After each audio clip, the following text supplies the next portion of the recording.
All right, guys. So in this module, we're going to learn all about how to build your very own RESTful API. Now, in previous modules, we've seen and used APIs that other people have created. And we've also started to build up our server to allow GET requests and POST requests.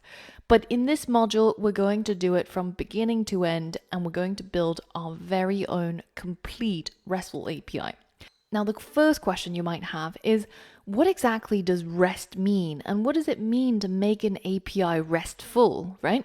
Well, REST is not lazing on the couch and watching Netflix, but it actually stands for Representational State Transfer, which is quite a mouthful, but in order to understand it, we have to backtrace a little bit and we have to go back to that classic architecture that we already looked at, which is the client and server architecture.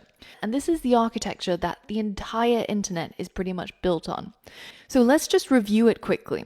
So the client makes a request to the server. So what exactly is the client? Well, if we were in a restaurant, the client would be, well, the client who's paying for the meal, right? And the server would be the server staff at the restaurant.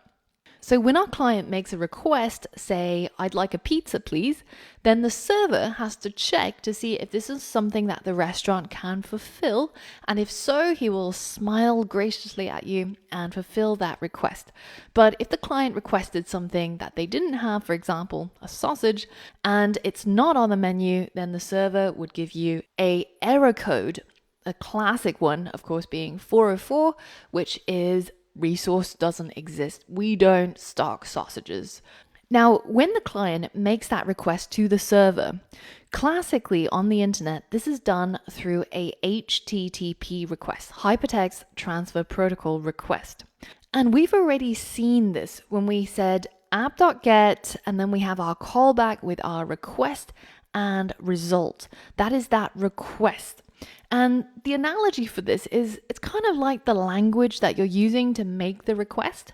Say you're saying, I want a pizza, right? And if you're in France, you would have to say that in French. Although I'm not sure what you're doing eating pizzas in France. But the server would be able to understand your request and give you back the correct result.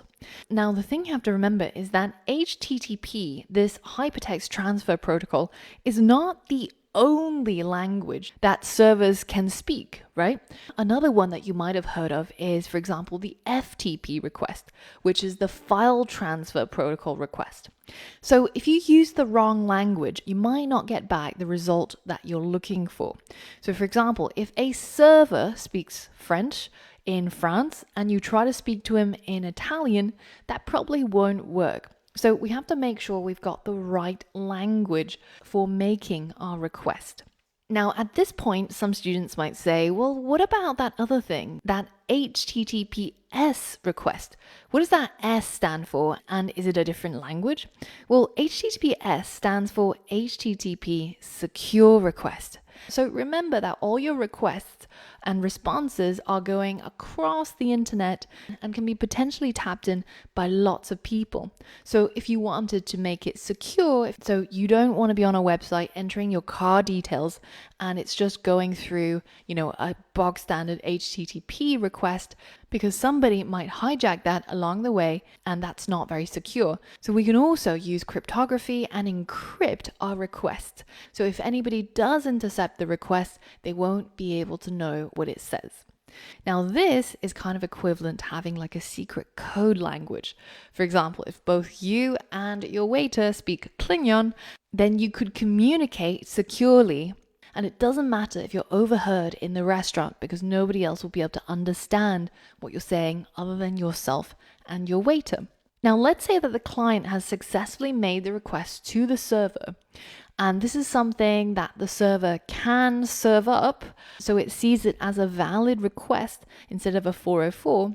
Then in this case, the server should respond with the result of what it is that you requested. So in the restaurant, that might be your pizza. But on the internet, that might be the web page HTML or resources such as images or data.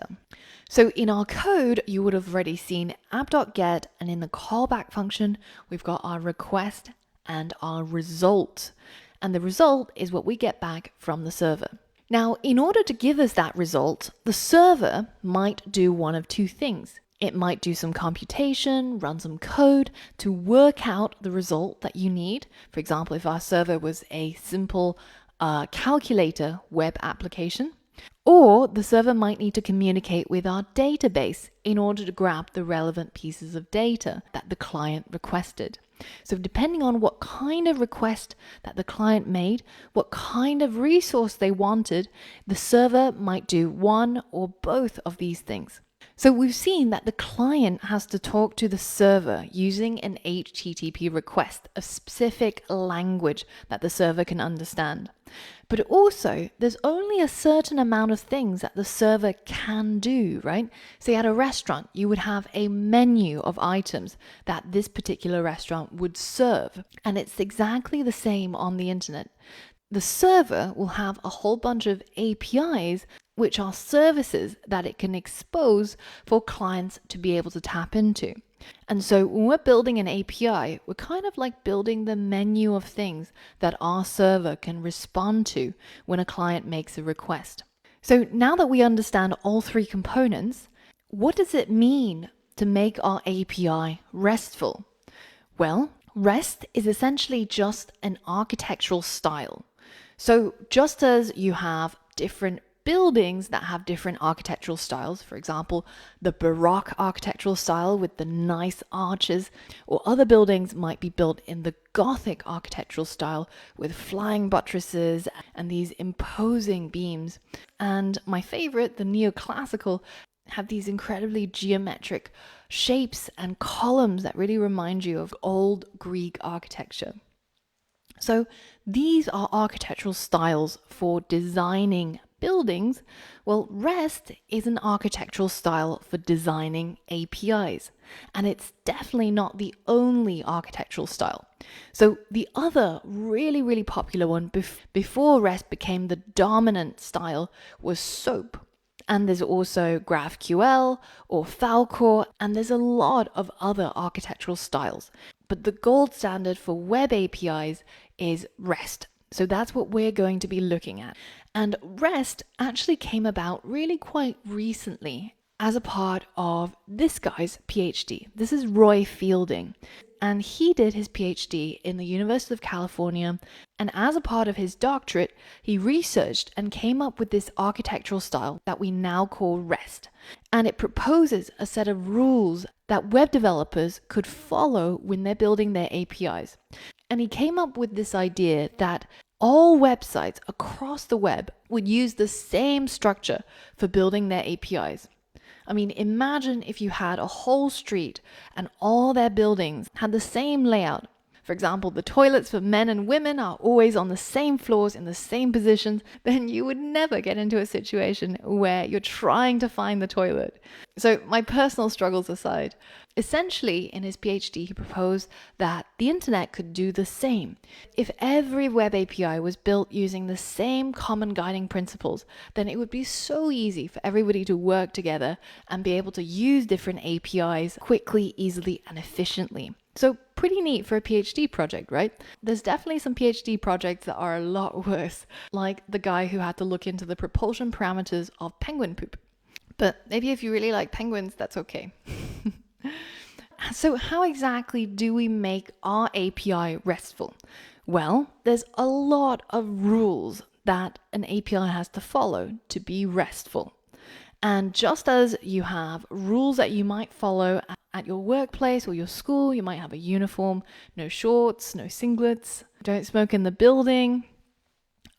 You also have a whole bunch of rules for making an API RESTful.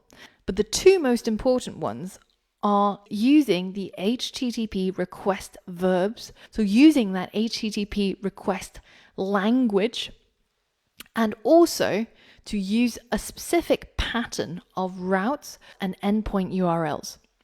And these two things are probably the most important parts of making your API RESTful. And we're going to look at each of them in detail. So first, what exactly are the HTTP verbs? Well, you've already seen some of them. First is get, then there's post, put and patch. Patch came relatively recently in 2010, and it was added to the HTTP request language essentially very recently. But it's kind of a neat twist on how we update data, and we're going to look at that in a little bit as well. And finally, you've got delete. So these are the 5 HTTP verbs that you should be using in order to make your API RESTful. And you might realize that they have a lot of similarities to something that we covered previously in the database module, which is when we looked into CRUD, right? Create, read, update, and delete. So we're going to look at our REST HTTP request verbs alongside our database CRUD functions, and we're going to see how each of these verbs work in practice. So the first one is get, and get is basically the same as read. So we've already written this code many times.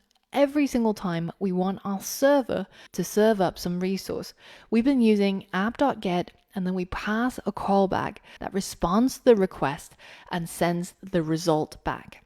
And if the request involved something that relates to our database, then that's the equivalent of searching through our database and returning the data as the result.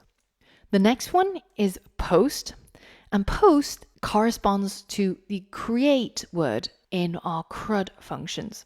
So whenever we've created a form on our website, we've used app.post, and then we have our callback with our request and response. And when data is posted to our server, then we create an entry in our database and we save that data for later. So in this case, the request will contain the data and the response will simply be success or maybe an error code if there was a problem. The next one is put and patch, and they both update our database. So we might have app.put or we might have app.patch, and these two things both go into our database and update some pieces of data. So what is the difference between put and patch? Well, here's a good analogy. Recently, I went onto Amazon and I found a really nice looking bicycle. And because I really wanted to poison my lungs by exercising around London, I clicked on the buy now button. So there I was, super happy, super excited for my bicycle to arrive. And then on the day of arrival, I opened up that box and my bicycle was really messed up. The whole front wheel was broken. So I'm not really sure what happened at the Amazon warehouse, but I got in touch with them and I wanted to try and figure out how we can solve this problem. So there were 2 ways that they could fix this problem. Option 1 was they send me an entire new bike. So this is the equivalent of put. You're updating your database by sending an entire entry to replace the previous one. Now, the other option Amazon offered was for them to simply send me a new tire. That was the only thing that was broken. The rest of the bike was fine. And in order to save the world from carbon emissions, shipping a wheel is much better than shipping an entire bicycle. And this is the same as patch. So when you're sending a patch request to the server, you're only sending the piece of data that needs to be updated. Instead of the entire entry that will be replaced, you're simply just updating the thing that needs to be updated. So when we see this in practice, I want you to think back to this bicycle analogy, and maybe it'll help you try and understand the difference between these 2 words. The final one is really simple. It's simply delete, and that's the same as delete in CRUD. And the code is as easy as app.delete, and this just deletes or destroys a particular piece of data in our database. So now that we've looked at the HTTP request verbs and we can see how they're used, the next thing to talk about is the specific pattern of routes and endpoints that you have to use in order to make your API RESTful. So just as when you go on a safari, there are different routes that you would use to reach, say, the elephant area or the camels or the hippos. In our server, we can specify specific routes or URLs in order to access certain resources. So you might have, www.google.com/elephants, then that would bring up all of the elephants, and /camels would be for the camels and hippos. So these are routes, And we've already used routes before using Express and Node in our server code. But in order for our API to be RESTful, we have to have a specific pattern of endpoints and routes. So for example, if our API was the Wikipedia API, right?